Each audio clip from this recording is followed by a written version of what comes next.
Hi, and welcome to this edition of BCPS News. I'm Mary Beth Marsden. On today's show, we'll check out a BCPS anti-bullying campaign, a look at Black History Month, and some science experiments. All this and more, but first, let's check out what's trending.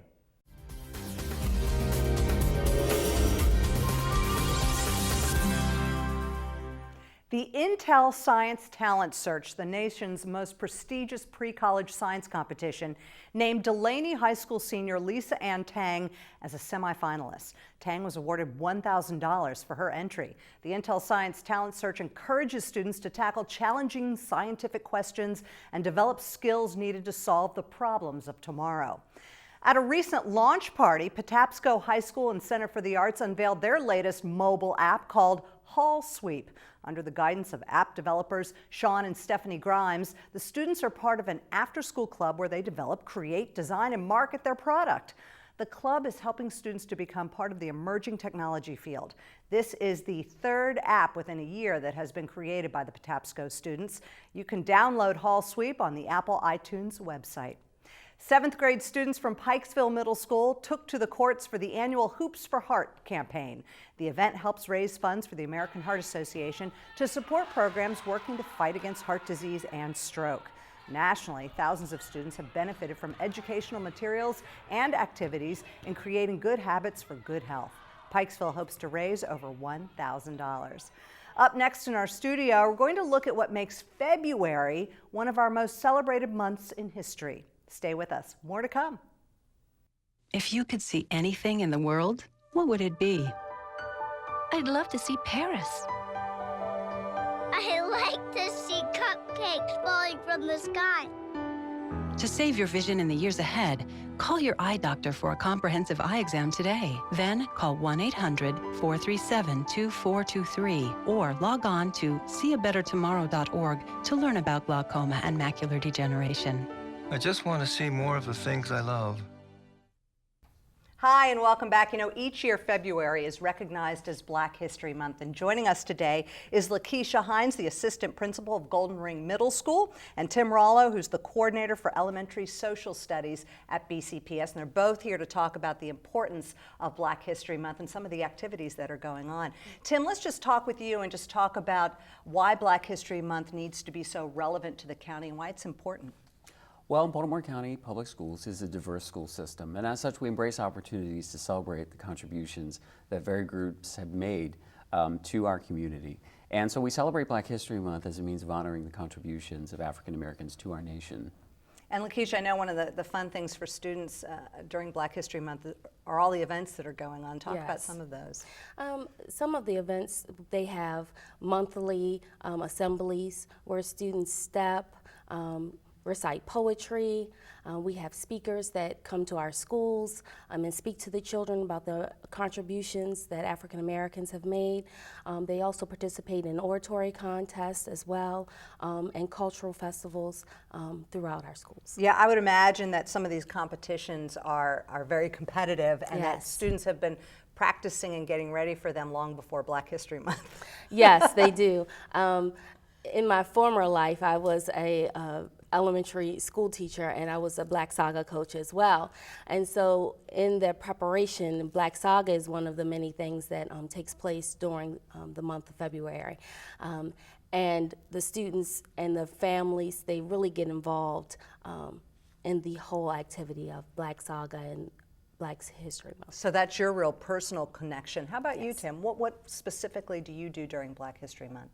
Well, across the school system, we have a number of activities. We have morning announcements of notable African Americans and their contributions. There are history contests where students attempt to identify notable African Americans based on their quotes and their achievements and background information. One of the things that one of our schools does at Western Tech, for example, they've expanded the celebration of Black History Month to include up to 50 cultural groups of students. So students create displays and activities for guests to the school and their fellow students to circulate through the gymnasium and really celebrate the diversity that everybody brings to our nation. I mean, it's truly exceptional, and that's on February 21st and 22nd of this month. In terms of technical details, I support the coaches in schools for the Black History competition. So I make sure that everyone is registered for the program, and I set up the sites for us to come and compete together. You mentioned multicultural and how all of that is being celebrated. I'd like to talk about how all students benefit from Black History Month. Well, all of our students, you can't tell the American story without explaining the African American diaspora. Part of it, right. Part of it, yes. Well, through participation in Black History Month, students have an opportunity to learn about the contributions of African Americans to our nation, and as a result become more aware of diversity, the value of diversity as a strength. So in social studies courses, not only do they learn about African Americans and their history during Black History Month, but it's really, we take the time to infuse the history of cultures and their contributions to our nation throughout social studies. And in that regard, the study of other cultures becomes, to what I think, is a source of strength for students so that they can face the present, accept the challenges of the present, and be as successful as those people we celebrate during Black History Month. And I know, Lakecia, you've talked a lot about just infusing Yes. Black history and all kinds of history with all the students. Yes, and that's important. It's in order for you to fully understand history, you have to know the African American experience because we're throughout history and the building of America, so it's important. How have you both, and you can just sort of chime in, seen Black History Month change since you were students, over the years since you've been administrators or teachers or educators? How has it come along? Well, I can say when I was a young girl, we really didn't learn a lot about African American history. My father had a passion for history, and as well as I, and so we would seek out ways for me to learn history through genealogy as well. So it's evolved a lot. You see a lot of genealogy with African Americans, and in our curriculum now, it's totally infused within our... Big changes, right? And you said when you were a child, you don't even really remember it, right? No, as a student in Baltimore County Public Schools in the 70s, there was not a celebration that I remember that we have today. And one of the things that's changed is, I'm sure a lot of people will remember, American history used to be taught as one timeline. There were the founders, there was the revolution, and now we have a diversity of perspectives that inform where we have been as a people and where we are now. And I think that's such a great source of strength for all of us. All right, Tim Rualo, from Coordinator for Elementary Social Studies, and Lakecia Hines, Assistant Principal, of course, at Golden Ring Middle School. Thank you both for being with us, and happy Black History Month to you both. Thank you. Thank you. Coming up next, members of the Superintendent's Student Advisory Board have introduced BCPS's very first Anti-Bullying Day coming up on March 1st. To kick off the campaign, they have created several anti-bullying PSAs. Let's take a look. Sup, Ginger? Why don't you stand up to say that? Yeah, and I bet you got your sweater from Bill Cosby's closet. Look who's talking, string bean. I thought we were friends. When friends bully friends, no one wins. Don't be a bully. When you're a mean girl and you call somebody ugly,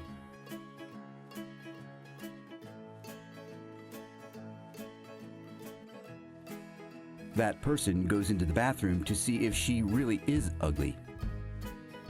Realizing she's not ugly, but in fact quite hot, she gets excited and slips and sprains her ankle. And when she sprains her ankle, she ends up in the nurse's office. And when she ends up in the nurse's office, she meets the mean girl's boyfriend, who ends up being her personal escort.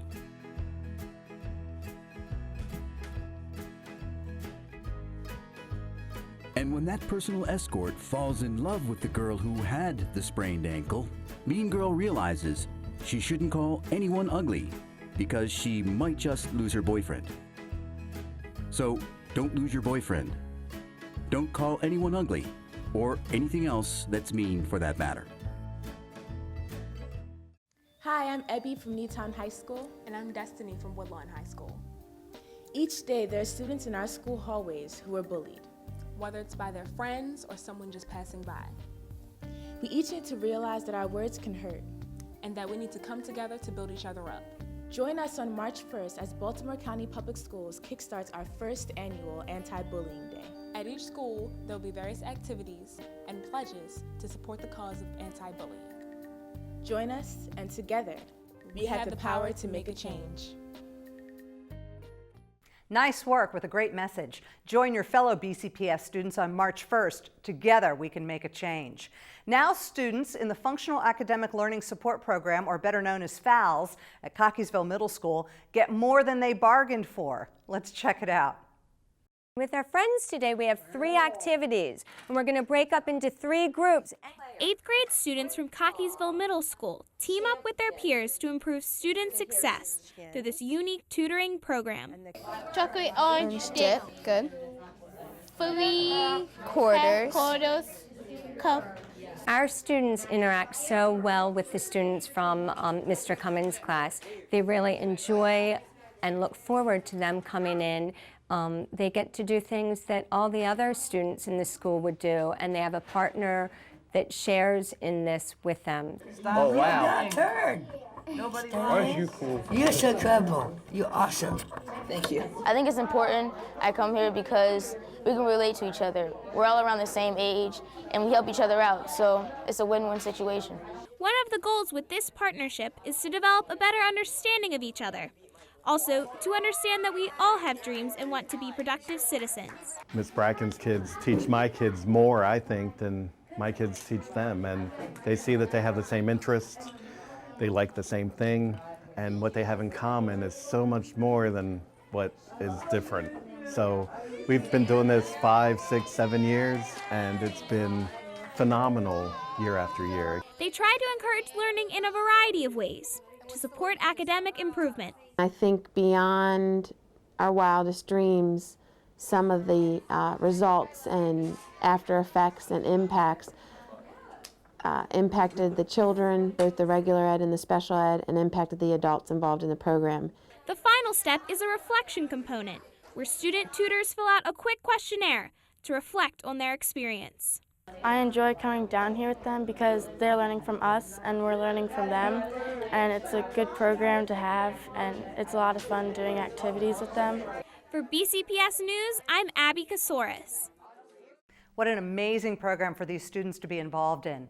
Keeping it academic, high school and elementary school students take a field trip together, all in the name of science. Let's head around the county to see what's brewing.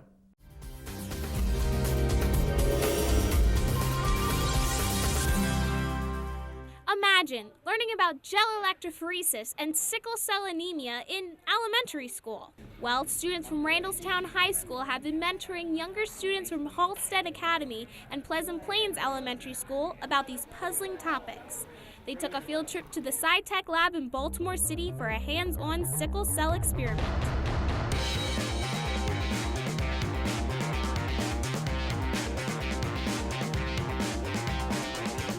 They've had this partnership going since the beginning of the year, and the goal is for the high school kids to introduce the elementary school kids some biotechnology, bioscience concepts.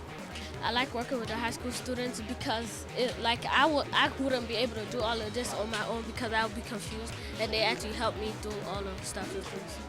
The lab provided students with different blood samples so that they could determine if any sickle cells were present. That's first stop, and that's second stop. You got it? Today, we're loading gel samples, and we have a sickle cell gel, a normal patient, and a patient who we have to find out if they have the disease or not. So we load the gels, and after running the gels, we'll be able to tell if the patient has sickle cell or not.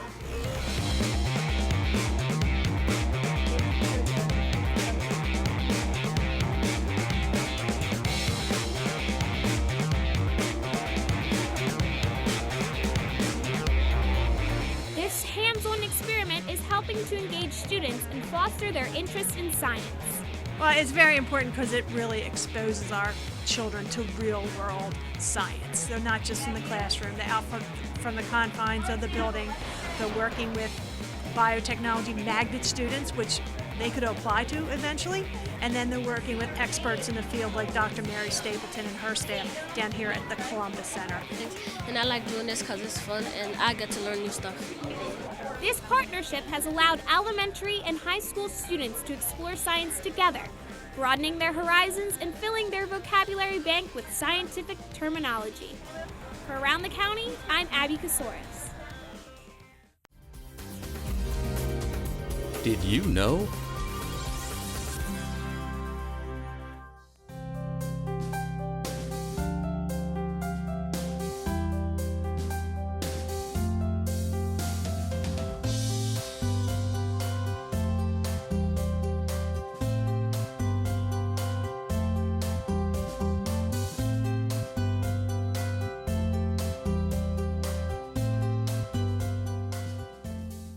And that does it for this edition of BCPS News. If you have any story ideas, comments, or suggestions, contact us at edchannel@bcps.org and follow BCPS on Facebook and Twitter.